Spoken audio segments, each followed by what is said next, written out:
Hello friends, welcome my YouTube channel education is a vision. Hi दोस्तों, स्वागत है आप सभी का हमारे यूट्यूब चैनल पर।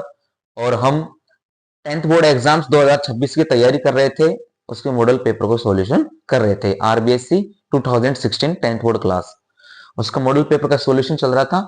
और हम पिछले कुछ क्लासों में इन इस नमूना पत्र मॉडल पेपर के बारे में चर्चा कर चुके थे कि जो सब्जेक्ट इंग्लिश का है वो 10th क्लास में 3 घंटे 15 मिनट का पेपर होगा और पूर्णांक आपके 80 नंबर का होगा। और आपको पता है कि यहाँ पर 12 फरवरी से एग्जाम्स स्टार्ट होने वाली है। ठीक है, ये हम चर्चा पिछले कुछ क्लासों में कर चुके थे। और हम ये पहला पैसेज सेक्शन ही पढ़ चुके थे, पहला पैसेज है ना, इनके क्वेश्चनों के आंसर हमने जान लिए थे। ये दूसरा क्वेश्चन था हमारा, इसके बारे में हमने चर्चा कर ली थी। इनके जो क्वेश्चंस थे, क्वेश्चनों के आंसर भी लिखे थे हमने पिछली क्लासों में। ये तीसरा सेक्शन था कंपोजिशन का, इसको भी हम पढ़ चुके थे पिछली क्लास के अंदर। इन क्वेश्चनों के बारे में अच्छे से जान चुके थे, पूरी नॉलेज ले चुके थे क्या क्या आता है कंपोजिशन में, सेक्शन ए और सेक्शन बी में। अब हमारा सेक्शन सी आता है दोस्तों, ये देखो। और सेक्शन सी जो है वो हमारा ग्रामर का है। किसका है? ग्रामर का। और ये 10 नंबर की आती है। सेक्शन सी आपका 10 नंबर का है, ग्रामर का। ठीक है, तो पहला क्वेश्चन देखते हैं। क्वेश्चन नंबर 6 नंबर पे आएगा ना, fill in the blank with appropriate forms of the verbs given in the bracket. रिक्त स्थान में कोष्टक में दिए गए क्रियाओं को रिक्त स्थान में सही रूप से भरना है आपको ना। इसका मतलब होता है correct form of the verb. पहला सेंटेंस देखते हैं। The teacher blank explain. Verb आपको दी गई है ब्लैंक के अंदर, एक्सप्लेन, ठीक है, ब्रैकेट में। The lesson before the bell rang. अब यहां पर आपको एक नियम दिया गया है। देखो, आपने एक चीज पढ़ी होगी, ये पढ़ा होगा आपने बिफोर का। बिफोर से पहले क्या आता है sir? Had withered, had plus withered. Before के बाद क्या आता है? वर्ब की सेकंड फॉर्म, वर्ब की सेकंड फॉर्म। तो एक चीज तो आपको कंफर्म है, यहां पर वर्ब की सेकंड फॉर्म दे रखी है बेल रैंग, बिफोर के बाद में। तो इससे पहले क्या आ जाएगा? इससे पहले फिर क्या आना चाहिए उसको आप देख लो। तो उससे पहले क्या आ जाएगा? एक्सप्लेन है यहां पर द टीचर। तो इसका मैं आंसर ले लेता हूं, छठे का पहला क्वेश्चन नंबर 6, उसके पहले का आंसर है यहां पर हैड एक्सप्लेनेड हो जाएगा यहां पर, है ना। हैड, EXPLAINED, हैड एक्सप्लेनेड, ये यहां पर फर्स्ट का आंसर हो जाएगा। फिर सेकंड नंबर देखते हैं क्वेश्चन 6 का। देखो, I not see such a beautiful painting in my life. I not see such a beautiful painting in my life, कि मैंने अपने जीवन में ऐसी सुंदर चित्रकारी कभी नहीं देखी। हाँ, कभी भी नहीं देखी, नहीं देखने का काम हो चुका है यहाँ पर। ठीक है, तो यहाँ पर आ जाएगा has have plus third form. नहीं देखी है, नहीं देखी है, तो दूसरे में आ जाएगा have seen, have not seen, have not seen आ जाएगा। आई के साथ में हैव नॉट सीन। थर्ड देखो, Rajni work in this company since 2015। Since in this, this किसका संकेत है? प्रेजेंट का। सिंस प्लस टाइम आया है, प्रेजेंट परफेक्ट कंटिन्यूअस टेंस। तो रजनी के साथ क्या जाएगा? Has been working. तीसरे नंबर पर देख लो, हैज बीन वर्किंग, क्या आ जाएगा? हैज बीन वर्किंग आ जाएगा इसमें। ठीक है, नेक्स्ट क्वेश्चन देखते हैं छठे का। By next year Suresh complete his 10th class. By plus time, by plus time किसमें आता है? फ्यूचर टेंस में। फ्यूचर टेंस में बाय प्लस टाइम आता है। यदि यहां सिंस फॉर दे रखा होता, यदि यहां सिंस फॉर दे रखा होता तब तो फ्यूचर परफेक्ट कंटिन्यूअस आता। यदि सिंस फॉर नहीं है तो फ्यूचर परफेक्ट टेंस आएगा। तो यहां पर आ जाएगा will have completed, will have completed, will have completed. ये हो जाएंगे क्वेश्चन नंबर 6 के आंसर। अब चर्चा करते हैं क्वेश्चन नंबर 7। देखो, क्वेश्चन नंबर 7 देखो, fill in the blank with verb agreement, subject verb agreement, each of the students, है ना, हैज हैव। तो इसमें देखो ईच आ रहा है प्रत्येक, तो यहां पर सिंगुलर माना जाएगा, हैज आ जाएगा। Neither Ramesh nor is friends, friends आ रहा है ना, तो इसमें आ जाएगा नो। प्लूरल मानेंगे इसको तो नो आ जाएगा फर्स्ट फॉर्म। ये हो गया। सातवां देखो, he was very tired, he could not walk any further, और the boy is my best friend, he won the first prize. इनको यहां पर हम चेंज करेंगे।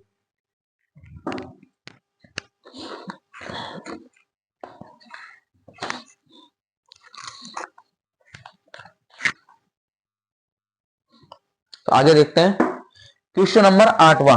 8वां हमारा ये है सब्जेक्ट पेयर्स ना, क्लोज का, सो दैट और वो। तो 8वें के यहां पर हम जोड़ते हैं। क्वेश्चन नंबर 8वें के आंसर यहां पर हम लिख रहे हैं। देखो पहले का answer, he was so tired, he was so tired that he could not walk any further.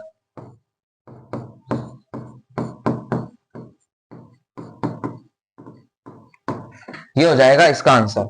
अब इसमें चेंज कहां हुआ है, सो और दैट। सो और दैट में इसका आंसर आ गया। पीछे फिर था ये, the boy is my best friend, he won the match. तो यहां पर आ जाएगा वू, किसके साथ आता है, सब्जेक्ट के पास। The boy who is my best friend, the boy is who my best friend, he won the match. ठीक है, इसको भी चेंज कर लेते हैं। देखो दूसरे का आंसर भी आ जाएगा यहां पर।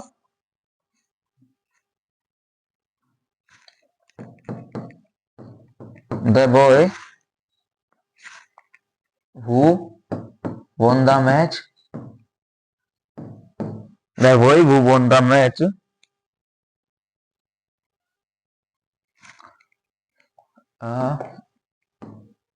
फर्स्ट प्राइज है यहां पर ना, the boy who won the first prize, the boy who won the first prize is my best friend, is my best friend. तो इसका क्या नियम है, देखो ये जो है ये वो है, जब वो कंडीशन आती है तो वो सब्जेक्ट के पीछे आता है, वो सब्जेक्ट के साथ यहां पर जो ना, इसको जो बोला जाता है हिंदी में, इसको क्या बोला जाता है, जो बोला जाता है। फिर क्वेश्चन नंबर 9 देखते हैं, change the following sentence into passive voice, है ना। एक ही दे रखा है, the teacher pressed the students for their hard work.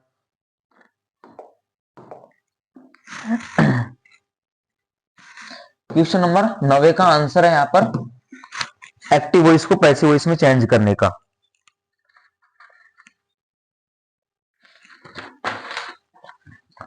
तो ये आ जाएगा the teacher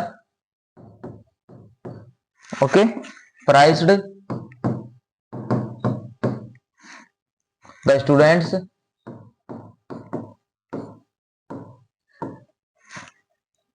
for their hard work.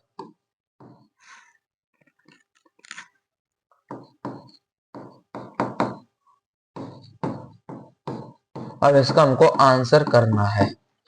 अब इसका आंसर करना है ना, ये तो क्वेश्चन दे रखा है, आंसर इसका लिखना है। देखो that teacher prized, second form आ रहा है, वर्ब की सेकंड फॉर्म आती है तो was verb plus third form आता है।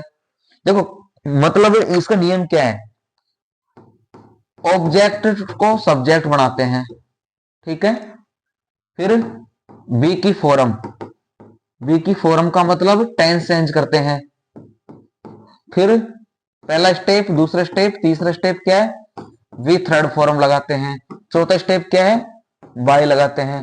और पांचवें में सब्जेक्ट का ऑब्जेक्ट बना देते हैं। ये स्टेप है इसकी एक्टिव वॉइस को पैसिव वॉइस में चेंज करने की, ठीक है। The teacher prized the students for their hard work, अध्यापक ने छात्रों के कठिन परिश्रम या कार्य के लिए उनका बड़ाई किया। तो इसमें अब ऑब्जेक्ट क्या है, द स्टूडेंट्स, द स्टूडेंट्स यहां पर आ जाएगा, द स्टूडेंट्स, ठीक है।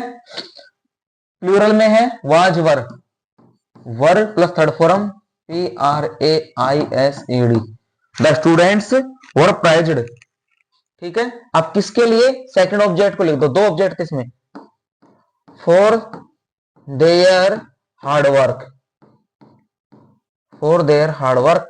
अब किसके द्वारा, by the teacher, the teacher noun word है और नाउन वर्ड चेंज होता नहीं है, तो यहां पर आ जाएगा बाय द टीचर, ये इसका आंसर हो जाएगा। एनी प्रॉब्लम, ये इस पैसिव फॉर्म का एक्टिव फॉर्म का पैसिव में चेंज हो जाएगा। अब नेक्स्ट क्वेश्चन है यहां पर ये 10वां, rewrite the following sentence changing to direct speech, indirect speech क्या है, the manager said to the employee, the manager said to the employee why have you not submitted report yet. Manager ने अपने कर्मचारी से कहा कि तुमने अभी तक अपनी रिपोर्ट जारी क्यों नहीं किया, जमा क्यों नहीं करवाई।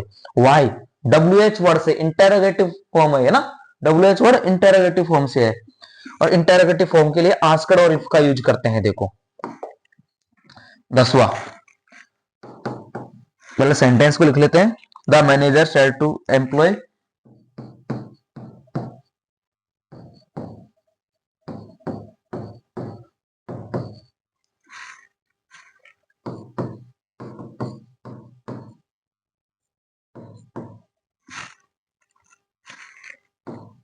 said to employ why have you not submitted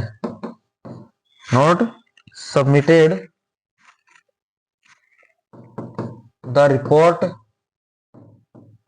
yet,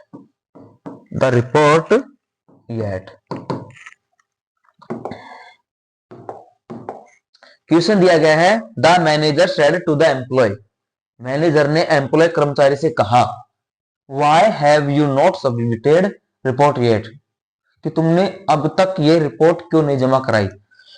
अब इसमें सेड टू को करेक्टिव किस में चेंज करें, पहले लिख दो इसको, आंसर लिख रहे हैं इसका, हम ना चेंज कर रहे हैं द मैनेजर, ठीक है। अब सेड टू किस में आता है, इंटरोगेटिव फॉर्म में है तो आस्क्ड में, सेड टू किस में चेंज हो गया, आस्क्ड में, ठीक है। किससे, द एम्प्लॉय से, asked the employ,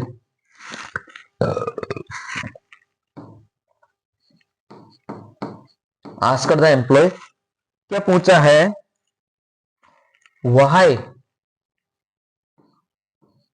he, subject यहां पर ही आ जाएगा, ही हैड नॉट,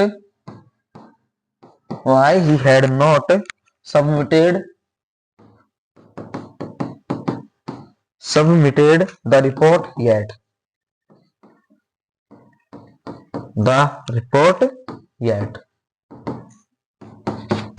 ये यहां पर आपका ग्रामर का सेक्शन था, सेक्शन सी, जिसमें हमने आपको मॉडल पेपर की ग्रामर कंप्लीट करवाई है। अच्छे से वीडियो को देखना, सीखना, समझना कि हम किस प्रकार ग्रामर को अटेम्प्ट कर सकते हैं।